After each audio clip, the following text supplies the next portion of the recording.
I'm live with everything, man. Top of the morning, man. I felt the need to tap in with my people. They say I'm live on everything. I don't know if that's true. Trying out some new stuff.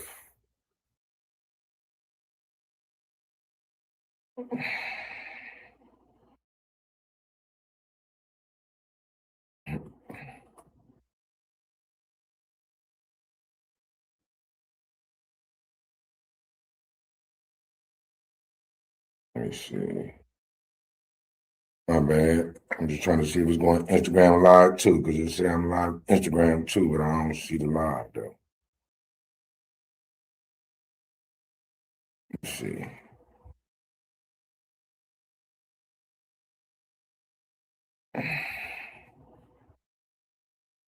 Let's see a nigga live. Anyway, man, where we at with it? We at with it this morning. So we understand what's going on. Like I'm saying, right? Let me set my shit up.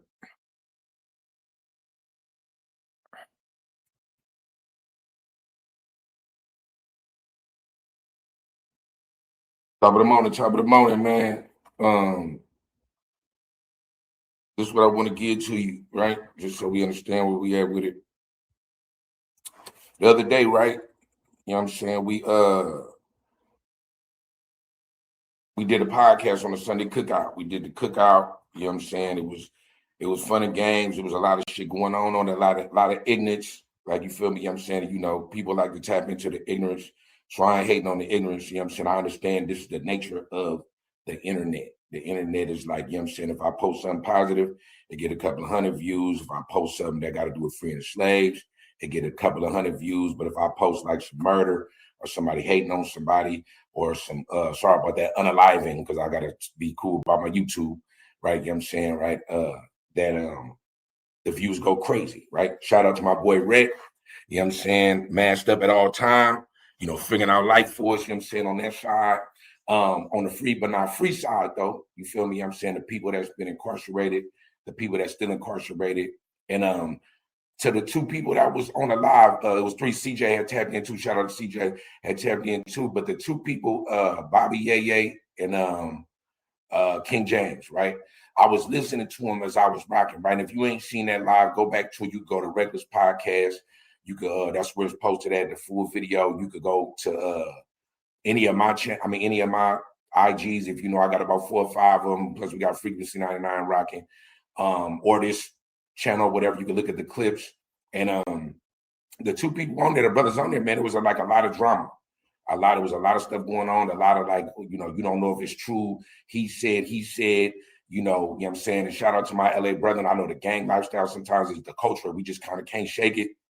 It's even here in the Bay Area. Even though we don't bang rags, we gang members too. You know what I'm saying? Especially now, this generation is much more outwardly gang members than my generation. But we was all banging the turf. Same thing as banging the set. We just ain't ragging it.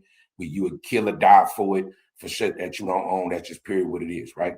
I gotta say unalive. I keep on not saying. I gotta say unalive. Can't say kill or die, right? At the end of the day, right? My point is while I'm watching it unfold in front of me, as I'm moderating, you know what I'm saying, and I'm trying to keep the peace. And it's funny, like my role to be a peacekeeper, because people that know historical me, P-Dub is a menace. You feel me? You know what I'm saying? But I'm listening and like YA, California Youth Authority was brought up a lot.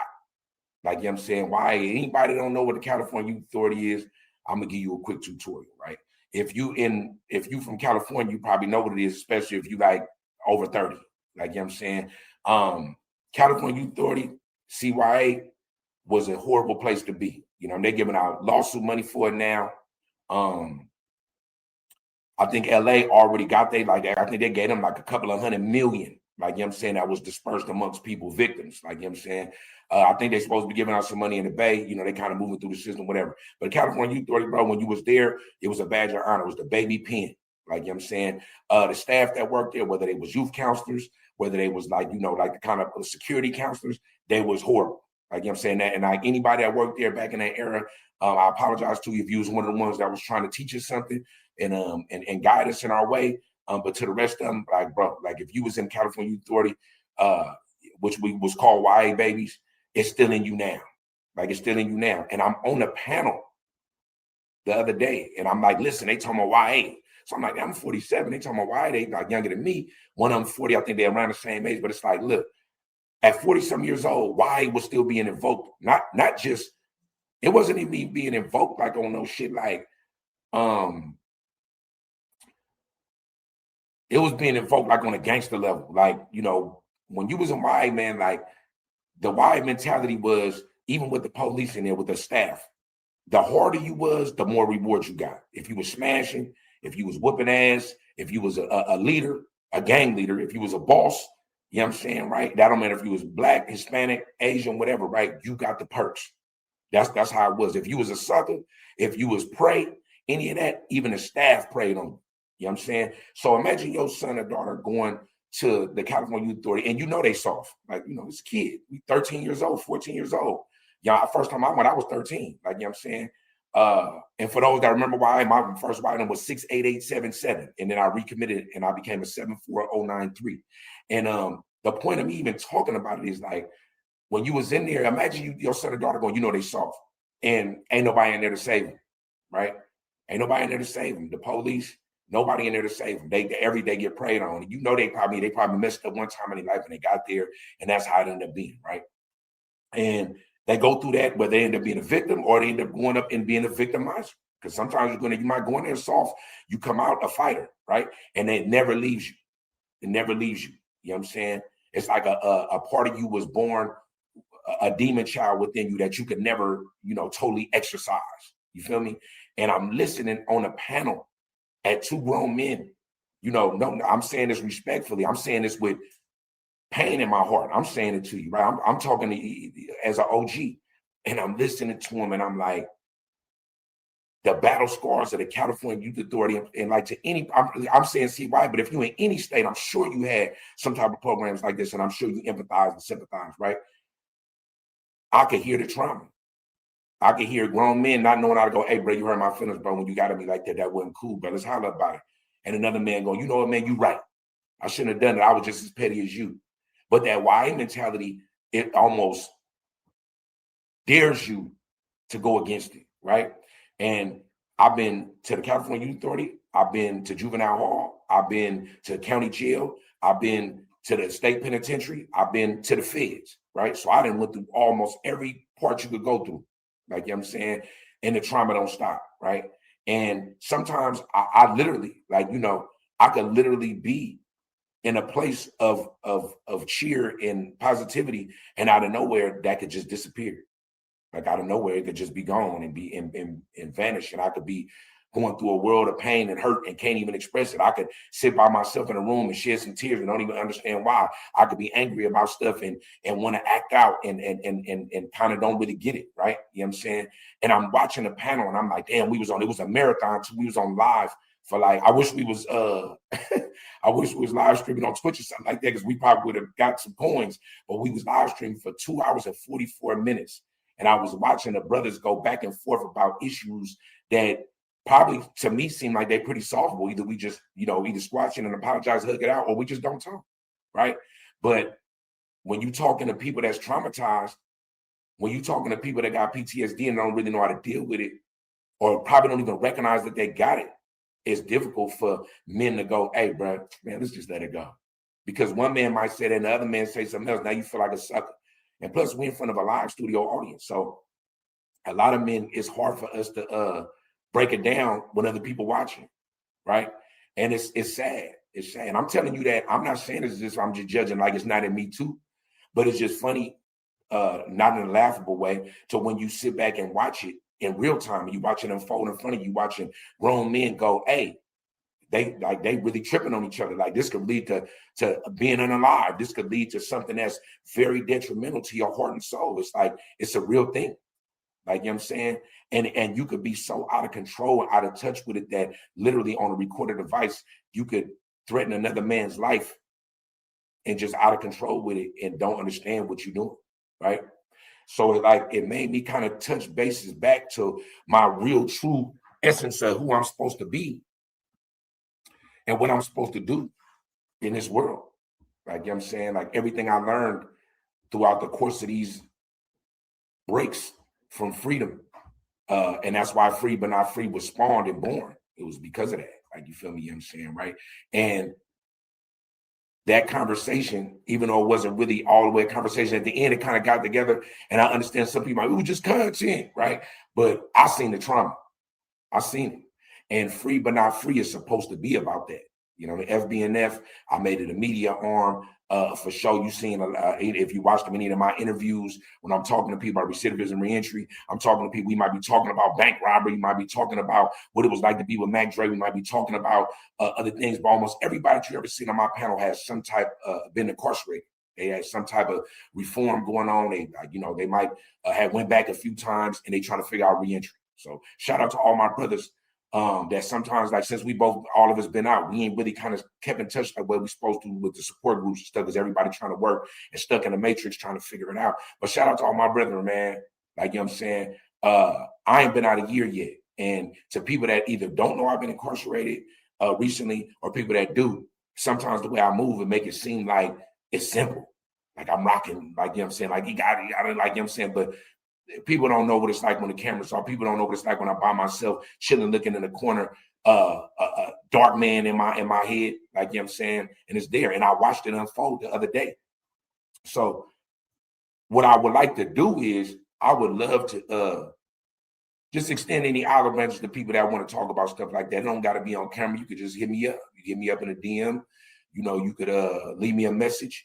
You could, if you got my number, call me, whatever, right? Because when I look at it, it's be like, you know, I'm a dude that's I have to be the consummate boss. I'm always like the leader of men, of women, of children, right? And the times when I got to sit back myself and go, hey, what's up? I got to talk to myself and go, hey, who gonna fuel me when I'm down? You feel me? I'm saying, who gonna let me know what I should be doing, right? And shout out to my brothers that's been in YA. Like, anybody that's been to a youth authority, we all understand. Like, we understand that it's fucked up in our heads. Like, some of us can't control it. Some of us will wear it like every day and rock through it. And people don't understand the trauma behind it. It come out as violence and it come out as anger a lot. But in real life, it's really sadness. It's really like, it's kind of hopelessness sometimes, because you just feel like, damn, nobody really understands me. You walk around the world and you misunderstood. And I'm not saying this to just for you to exalt those of us that's been in there and give us passes when we should be grown men in grown men situations. But I am saying that if you got anybody that's been through any kind of trauma like that, it's like coming back from war. Literally, it's like being a war vet. It's like coming back from war and not understanding how much the world has changed, and most of the time moving in situations with aggression, because that's what we was taught. The penitentiary teach you that too. Quiet as is kept. School teach you that. When you step out, you in junior high or middle school or high school, when you stepping out for lunch or recess or whatever form, that's the yard. We don't see it when we doing it. When you in that lunchroom and you cooking up with your people and you moving back and forth to these classes as a group, as a gang, or with your folks or whatever, that's all preparing us. All this stuff is preparing us for where we at now. Like, you feel me? And a lot of times it's very difficult for you to put your finger on that. And that's why it's important when your kids come home from school that you ask them what they learned. You know what I'm saying? You ask them, how was their day? Not just when it comes to, like, you know, their homework and all that, but what have they been through psychologically? Like, you know what I'm saying? And if you somebody, as a man, if you somebody wife or girlfriend or something like that, sometimes just take the time to sit back and just ask them, hey, man, what's on your mind? How you feel? You know, what you been going through? If you a man, for sure, sit down with your wife or your significant other or even your sister, whoever, and ask them what's going on. Like, how you feeling? You know, this slavery, this slave mentality that we be having in our mind, like, it's so easy to dismiss, because every day you got to go to work for 8 hours, you know, accumulate that 40-hour work week plus overtime just to pay your bills, and then kind of sit down and not really have nothing saved and have to do it again. If you got kids, you got to go through the rat race. And I'm an entrepreneur. You know what I'm saying? And I'm in a race. And sometimes me knowing that I'm in a race, it destroys me, knowing that I'm still in a race and I'm trying to avoid the rat race. You feel me? You know what I'm saying? So it's like we sit back and we kind of underachieve. Like, you know what I'm saying? You're hoping that you overachieve, but you underachieve, and that shit can make you sad. It can make you mad and try to figure out life. Like, you know what I'm saying? Right. And that's where we at with it. Like, you know what I'm saying? And for those that don't really understand, King James, I see you, I didn't even see you. Like, you know what I'm saying? For those of us that like really get it and that's really trying to do something to help it, let's come together, man. Let's come together, right? And I don't mean that you won't see Dub do no ignorant stuff within the next couple of days or have a conversation that might seem meaningless and stuff like that, because I understand that I'm in this media world. And just so we understand, let me put this out there, right? You know, I've been a musician damn near my whole life. I was surrounded by musicians. Almost all my family was like in some type of music, right? So music is like my life. And being in a realm of like the music, whether it's gangster shit, whether it's R&B, whatever, right? It is a realm that's like kind of dangerous, and it's like you kind of don't know. But I feel like I know how to navigate that world. This world of media, this podcast world, it's a different animal. You know what I'm saying? It's a different beast. You know what I'm saying? And what I've learned over the course of my life is that when you force me to be a real nigga, I go back to jail. I don't want to be forced to be a real nigga. I don't want to have nobody to push me in no corners and like, I got to be a real nigga. This podcast world is so phony and so fake that you never really know what's real. Not just the podcast world, the media world is so phony that you could think you doing some real shit, but you fucking with fake people. That's why it's just important for you to rock towards whatever bag it is you're trying to secure, and make sure that you're not just doing this shit for likes and clicks, and the euphoria that you get from being accepted from 1,000 comments, likes, and hella views is your currency. Because if it ain't really paying you, it ain't monetized, you just doing it. That's like, it's like the dopamine. Like when you playing Candy Crush or you hitting the slots, you might not even be winning. You know what I'm saying? But the jingle with the words and the bright lights and the excellence and stuff like that, that's like your dopamines in your head is making you feel as if you're winning, as if it's currency. Getting 100,000 views on YouTube, it feel like it's currency. But is you really getting to the bag, or are you really getting money? Like, you know what I'm saying? And I'm telling you that as a man who once did a lot of criminal activity, not always for money, but sometimes just because I wanted to step in that world. You know what I'm saying? Sometimes my fascination with weapons and being a thug was enough, right? Just make sure that you ain't misguided. Like, you know what I'm saying? And for those that, double back on this, when I clip it and you see it, my heart goes out to those that sometimes can't get over the mentality of their version of YA or their version of prison, and not even realizing that they free, right? They freed from that realm. You know what I'm saying? But up here, you still in a cage, and your heart is black, and you don't know how to love. You don't know how to forgive. You don't know how to fall back, and you definitely don't know how to sit back and just shed some tears, and just whether they thankful tears or just the tears are like, let me just get it out this way instead of getting that weapon and pointing it at somebody, right? Sharpen your mind, man. That's really the best sword that you could ever wield in life. You know what I'm saying? Soften your heart and understand that when you walk into a room, you can light it up just by being that guy. And as a man who sometimes walks around and feel like it's all eyes on me, for those that also feel the same thing, that the way you move, people emulate that, or they're looking for you to lead them. You know what I'm saying? And to all these media outlets, I'm establishing something. Me and my business partners, we establishing something. So anybody that's got any ideas that they want to pitch for anything like this, tap in, man. Frequency 99. It's a media arm. We absorbing podcasters. We absorbing content creators. We absorbing everything, man. We putting everything on paperwork. We signing it, and we cultivating that, especially anything positive, because there's so many negative things in this world that you could just scroll right now on your timeline and just see every day. And sometimes I'm part of the negativity, and I apologize for that, for the people that's looking up to me for something else. But just know that even when you see that, if you see me doing that, I'm still pushing towards a greater realm, right? Go hug your people, kiss your people on the forehead, make sure the babies know that you love them daily. And for those that have been through any trauma in their life, whether it's actual war or the war in your head, tap in, man. I'm like a hotline. I got the game for you. I got the sauce. Free but not free. It's the capo, man. Love. It's all love. Don't be a fool, man. Don't be a fool.